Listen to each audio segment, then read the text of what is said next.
Hello, welcome. ನಾವಿವತ್ತು ಸಿಂಪಲ್ಲಾಗಿ ಒಂದು ಬದನೆಕಾಯಿ ಪಲ್ಯ ಮಾಡಿಬಿಡೋಣ. ಈಸಿಯಾಗಿ ಮಾಡೋವಂಥದ್ದು. ಅದಕ್ಕೆ ಬರೀ ಸಾರಿನ ಪುಡಿ, ಹುಳಿ ಪುಡಿ ಇದ್ದರೆ ಸಾಕು, ಮನೆಯಲ್ಲಿ ಮಾಡಿಬಿಡ್ಬೋದು. ಈಗ ಬದನೆಕಾಯಿ ತೊಗೊಳ್ಳೋಣ. ನಾನೊಂದು 7-8 ಬದನೆಕಾಯಿ ತೊಗೊಂಡಿದ್ದೆ. ಅದನ್ನೆಲ್ಲ ಈ ಥರ ಚಿಕ್ಕದಾಗಿ ಕಟ್ ಮಾಡ್ಕೊಳ್ಳೋಣ. ಆಮೇಲೆ ಒಂದು ಪಾತ್ರೆಗೆ ನೀರು ಹಾಕಿ ಕಟ್ ಮಾಡಿರೋ ಪೀಸಸ್ನ ಹಾಕಿ ಚೆನ್ನಾಗಿ ಬೇಯಿಸ್ಕೊಳ್ಳೋಣ. ಕಲರ್ ಚೇಂಜ್ ಆಗಬೇಕು. ಕಲರ್ ಚೇಂಜ್ ಆದರೆ ಸಾಕು, ಸಾಫ್ಟಾಗಿರುತ್ತೆ. ಆಮೇಲೆ ಅದನ್ನು ಸ್ಟ್ರೈನ್ ಮಾಡ್ಕೊಂಬಿಡೋಣ ನೀರಲ್ಲಿ. ಮತ್ತು ಒಗ್ಗರಣೆಗೆ ಕಡಲೆಬೇಳೆ, ಉದ್ದಿನಬೇಳೆ, ಸಾಸಿವೆ, ಒಣಮೆಣಸಿನ್ಕಾಯಿ, ಕರಿಬೇವಿನ ಸೊಪ್ಪು, ಉಪ್ಪು, ಅರಿಶಿಣ, ಒಣ ಕೊಬ್ಬರಿ ತುರ್ಕೊಂಡಿದ್ದೀನಿ. ಇದಿಷ್ಟು ಐಟಮ್ಸು ಬೇಕು. ಜೊತೆಗೆ ಸಾರಿನ ಪುಡಿ, ಹುಳಿ ಪುಡಿ ಏನಿದೆ ಅದು. ಒಂದು ಪ್ಯಾನ್ ತಗೊಳ್ಳೋಣ. ಅದಕ್ಕೆ ಒಂದು 2 ಸ್ಪೂನ್ಸು ಎಣ್ಣೆ ಹಾಕಿ ಸಾಸಿವೆ ಹಾಕೋಣ. ಸಾಸಿವೆ ಚಿಟಪಟ ಅನ್ನಬೇಕು.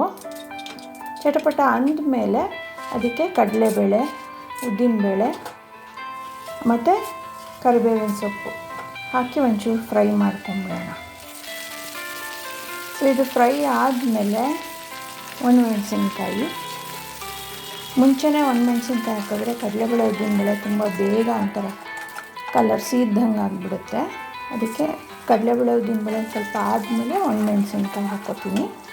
ಆಮೇಲೆ ಕೊಬ್ಬರಿ, ಒಣ ಕೊಬ್ಬರಿ ತುರಿದಿರೋದು, ಅದು ಅಷ್ಟೇ ಗೋಲ್ಡನ್ ಬ್ರೌನ್ ಆಗೋವರೆಗೂ ಹುರ್ಕೊಳ್ಬೇಕು. ಹುರ್ಕೊಂಡ್ಮೇಲೆ ಸ್ವಲ್ಪ ಅರಿಶಿನ ಹಾಕಿ ಬಾಡಿಸ್ಕೊಳ್ಬೇಕು ಅಷ್ಟೆ. ಅದಾದಮೇಲೆ ನಾವು ಸ್ವಲ್ಪ ಇದು ಬೆಂದಿರೋ ತರಕಾರಿ ತೊಗೊಂಡು ಅದಕ್ಕೆ ಹಾಕಿ ಮಿಕ್ಸ್ ಮಾಡ್ಕೊಂಬಿಡೋದಷ್ಟೆ. ನೀಟಾಗಿ ಎಲ್ಲ ಮಿಕ್ಸ್ ಮಾಡಿಕೊಂಡು ನೋಡಿ, ಒಂದು ಸ್ವಲ್ಪ ಮಿಕ್ಸ್ ಮಾಡ್ಕೊಳ್ಬೇಕು. ನೀರು ಒಂದು ಸ್ವಲ್ಪ ಇದ್ದರೆ ಅದು ಎಲ್ಲ ಹೋಗುತ್ತೆ, ತೇವಾಂಶ ಎಲ್ಲ. ಅದಾದಮೇಲೆ ಉಪ್ಪು ಹಾಕ್ಕೊಳ್ಳೋಣ. ಎಷ್ಟು ಬೇಕೋ ಅಷ್ಟು ಉಪ್ಪು, ನಮಗೆ ರುಚಿಗೆ ತಕ್ಕಷ್ಟು ಉಪ್ಪು. ಆಮೇಲೆ 1 ಸ್ಪೂನು ಸಾರಿನ ಪುಡಿ, 1 ಸ್ಪೂನು ಹುಳಿ ಪುಡಿ ಹಾಕ್ಕೊಳ್ತೀನಿ. ಯಾವಾಗಲೂ ನಾನು ಹುಳಿ ಪುಡಿ ಹಾಕಿ ಮಾಡ್ತಾಯಿದ್ದಿದ್ದು. ಆಮೇಲಿಂದ ಒಂದಿನ ಟ್ರೈ ಮಾಡಿದೆ, ಸಾರಿನ ಪುಡಿನೂ 1 ಸ್ಪೂನ್ ಹಾಕಿದ್ರೆ ಹೇಗಿರುತ್ತೆ ಅಂತ. ಟೇಸ್ಟ್ ತುಂಬ ಚೆನ್ನಾಗಿದೆ ಅಂತ ಅನ್ನಿಸ್ತು. ಅದಕ್ಕೆ ನಾನು ಅದನ್ನು ನಿಮಗೂ ಶೇರ್ ಮಾಡ್ತಾಯಿದ್ದೀನಿ. ಅದೆಲ್ಲ ಹಾಕಿ ಒಂಚೂರು ಸಕ್ಕರೆ ಹಾಕ್ಕೊಳ್ಬೇಕು. ಅದು ಘಾಟು ಬರಬಾರ್ದು ಅನ್ನೋದಕ್ಕೆ ಒಂದು ಸ್ವಲ್ಪ ಸಕ್ಕರೆ ಹಾಕಿ ಚೆನ್ನಾಗಿ ಬೇಯಿಸ್ಕೊಳ್ಬೇಕು. ಒಂದು 5 ನಿಮಿಷ ಆಗೋಗ್ಬಿಡುತ್ತೆ. ತುಂಬ ಬೇಗ ಆಗುತ್ತೆ ಈ ಪಲ್ಯ. ನೋಡಿ, ಈ ಥರ ಕಲಸಿಟ್ಕೊಂಡ್ಬಿಟ್ರೆ ಆಯಿತು.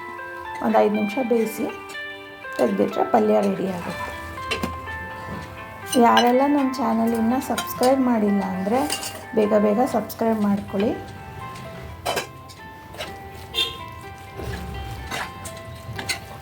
ನಾನು ಇದಕ್ಕೆ ಚಪಾತಿ ಮಾಡಿದ್ದೀನಿ. ಈ ಪಲ್ಯದ ಜೊತೆಗೆ ಚಪಾತಿ, ಪೂರಿ, ರೊಟ್ಟಿ, ಪ್ಲೇನ್ ರೊಟ್ಟಿ ಇದನ್ನೆಲ್ಲ ಹಾಕ್ಕೊಂಡು ತಿನ್ಬೋದು. ತುಂಬ ಚೆನ್ನಾಗಿರುತ್ತೆ ಅದಕ್ಕೆ ಹಾಕ್ಕೊಂಡ್ರೆ. ನಾನು ಇದಕ್ಕೆ ಇವತ್ತು ಚಪಾತಿ ಮಾಡಿದ್ದೆ. ತಿನ್ನೋದಕ್ಕೆ ತುಂಬ ಟೇಸ್ಟಿಯಾಗಿತ್ತು. ನೀವು ಒಂದ್ಸಲ ಟ್ರೈ ಮಾಡಿ ಹೇಗಿದೆ ಅಂತ ಕಮೆಂಟ್ ಮಾಡಿ. Thank you.